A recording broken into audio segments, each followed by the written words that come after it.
I am Omar Green's mother.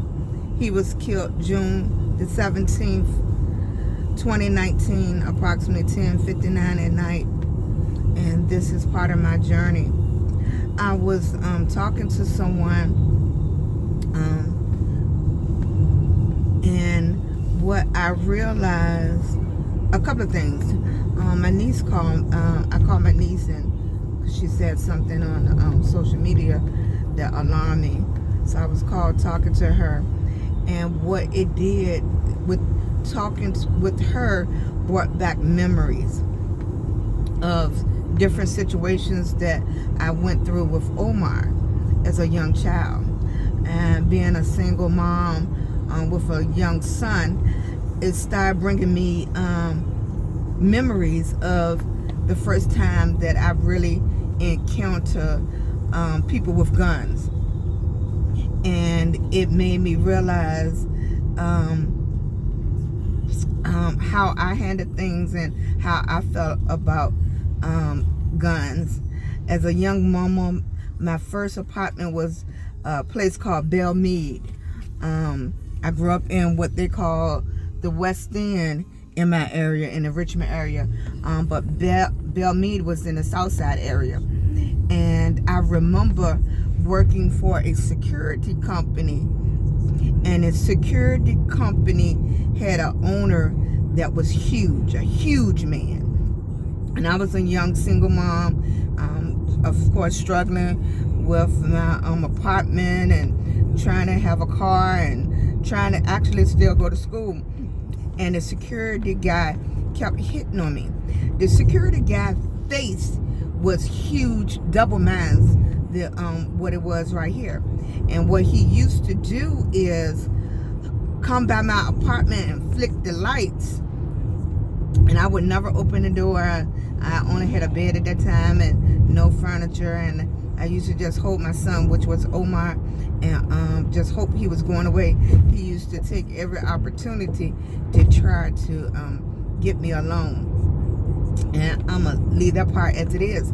But I met a guy, and a young man, and I used to tell him what was going on, and he gave me a gun. I wasn't sure how I felt about the gun. I kept the gun for a little while, but eventually what I did was put the gun in what I call the gutter. Down in the street, I threw it in the gutter because I looked at my son, and I didn't want him to be around a gun. I didn't want him to think that's the only way to protect yourself. What I did, I just quit the job. I quit the job. Now in 2020, sexual harassment, the Me Too movement, all of that is bringing incidents like this to the forefront. But I would think, as a single mother, I was thinking on, if I had to shoot this guy or anything, what would happen to my son? I know my grandma would have took him, but that's the purpose of me not going in the Marines, is because I had a son and I didn't want to give custody of my son to anybody. My grandma raised me, my mom didn't raise me, and I didn't want that for my son.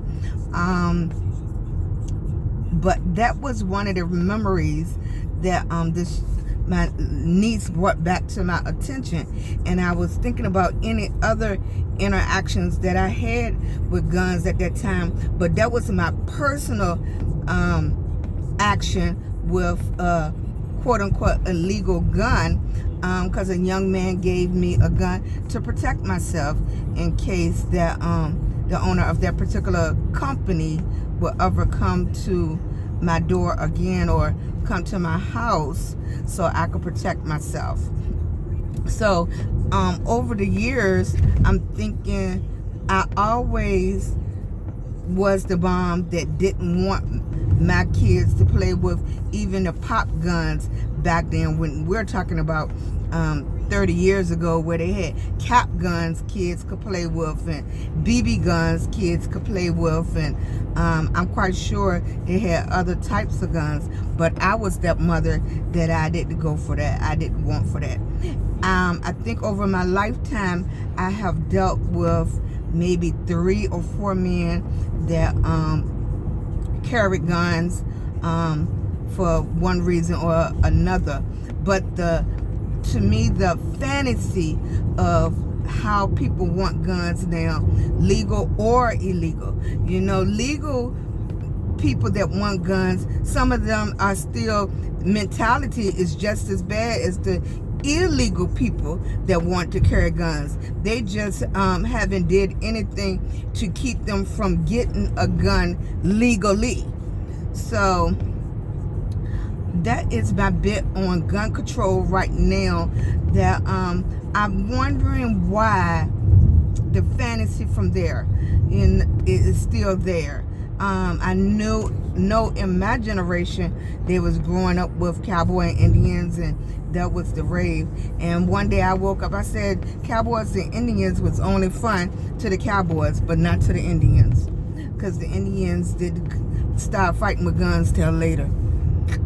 Thanks. I am Obama Mom, and I'm on my healing journey.